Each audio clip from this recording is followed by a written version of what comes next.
Have your kids ever been like, I'm bored? Well, here in the Seattle area, you should never be bored. If you are relocating to this area and you want to know what there is for your kids and your family to do out there on the weekend, I've created this family-friendly seasonal bucket list to help you plug into the community, get connected with what's fun, what other people are doing, and you can talk about together, invite your friends along, and make memories all year long. My name is Emily Cressey. I'm a Seattle real estate agent, and I help families relocate and get settled in this area with confidence. So let's break down a year's worth of family-friendly activities so you can hit the ground running in your first year here. So spring starts fresh. We have amazing flowers at the Skagit Valley Tulip Festival, which is up north, about an hour north of Seattle. And it's a colorful, Instagram-worthy day trip. If you've seen other people's pictures on Facebook, or you have gone to Pike Place Market and seen these amazing paintings of the tulip fields, you can go to, free to drive around, but they're actually farms where you can go in and walk amongst the flowers, and it's really amazing. Strong recommend. There are also the cherry blossoms at the University of Washington in Seattle, which are free. And these are gorgeous, typically in late March. You can actually see when the trees are blooming around town and then make a point to go. It's also in the newspaper, like the Seattle Times. And they've got the whole quad, the whole university quad planted in the same type of cherry blossoms. The trees were actually a gift from a sister school in Japan, and they're quite spectacular, planted en masse.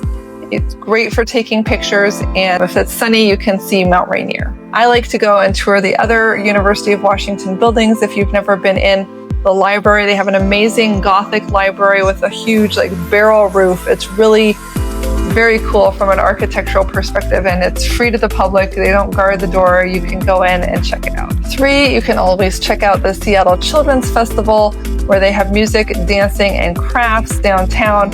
Our mayor is really trying to encourage families to come downtown, so keep an eye on what's happening in downtown Seattle.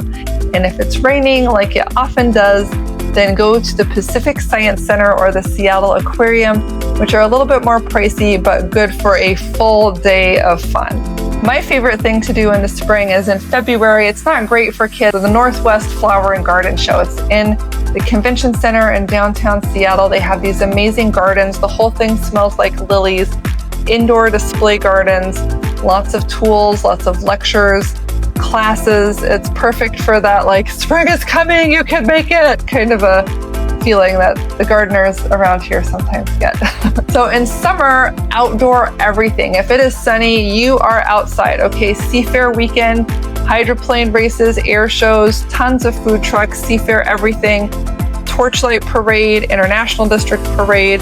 Get out. I love the tall ships where they bring in a battleship or some sort of Coast Guard ship, and you can go and tour on them with the Navy men and women and see how the weapon systems work and where they eat their food and everything. It's super, super cool.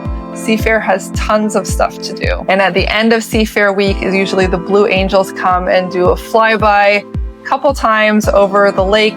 So you can get outside and find a good place to sit or rent a boat and get out on the water and see that air show. Next, there are going to be lots of outdoor concerts and movies in the park across the city. Look at your local community district. I really like to go to ones that are family friendly. The kids can go and dance out on the lawn while the bands are playing. People bring a little picnic, maybe some bring a little wine, and have a great time. Also, the city of Shoreline has done outdoor theater productions in the past where they have a play or Shakespeare in the park.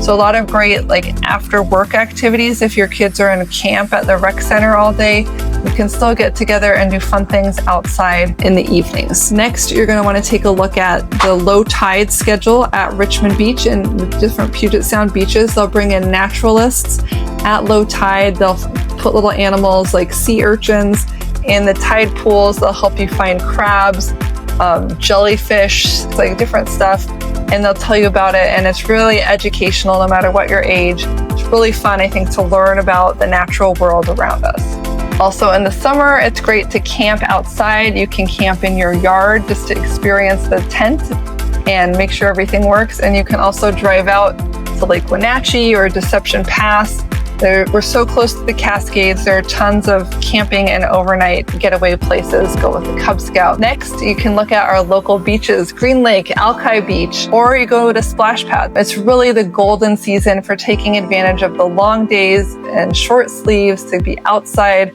And I know you're going to find a lot of fun things to do. In the autumn, it's time for back to school and like harvest fun, right? So pumpkin patches and corn mazes are one of the favorite things that I like to do at this time of year. There's some great ones in Snohomish and Redmond, kind of out east and north out of town where there's more land. There's also the Bumper Shoot Music Festival, which is kid-friendly, has daytime shows. That's more like downtown Seattle by the Space Needle. And there are apple picking events, cider tasting, apple presses at different family farms east of the city. There are leaf walks and leaf hikes, so check out the websites to see when the leaves are turning different colors on different trails.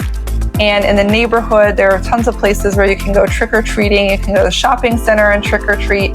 You can go trunk-or-treating. And there's a lot of great community involvement in Halloween. You want to find a place with big houses close together. In the winter, it's going to be dark all the time. So you're going to start taking notes of like where the coolest houses are that are the best decorated. Really fun to see the creativity that people have for decorating with lights.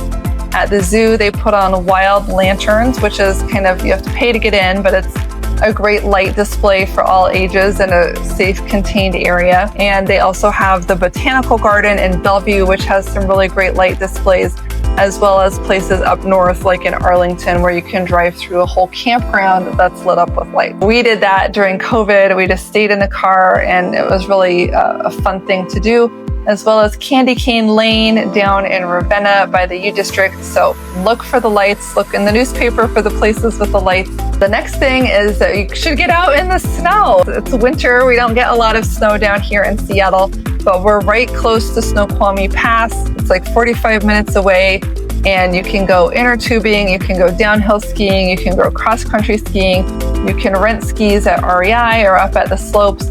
And there are a lot of different fun things to do where you can find snow and get to the snow really quickly and make sure you have those like core memories of like fun snow winter experiences. And if you feel like you want to do really something special around the holidays, you can go see the Nutcracker at the Pacific Northwest Ballet. A lot of people have that as like a yearly tradition. Seattle pretty much knows how to stay festive and keep you active even when it's gray outside.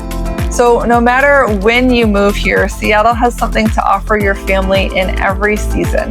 Grab my Seattle Family Relocation Guide to dive deeper into the schools, neighborhoods, and activities that are going to be best for you. Now that you've got your year mapped out of fun activities, how about you plan something for dinner? Watch my next video on Seattle's best kid-friendly restaurants that adults will actually love. I'll link to it right here for you, and I'll see you on the next video.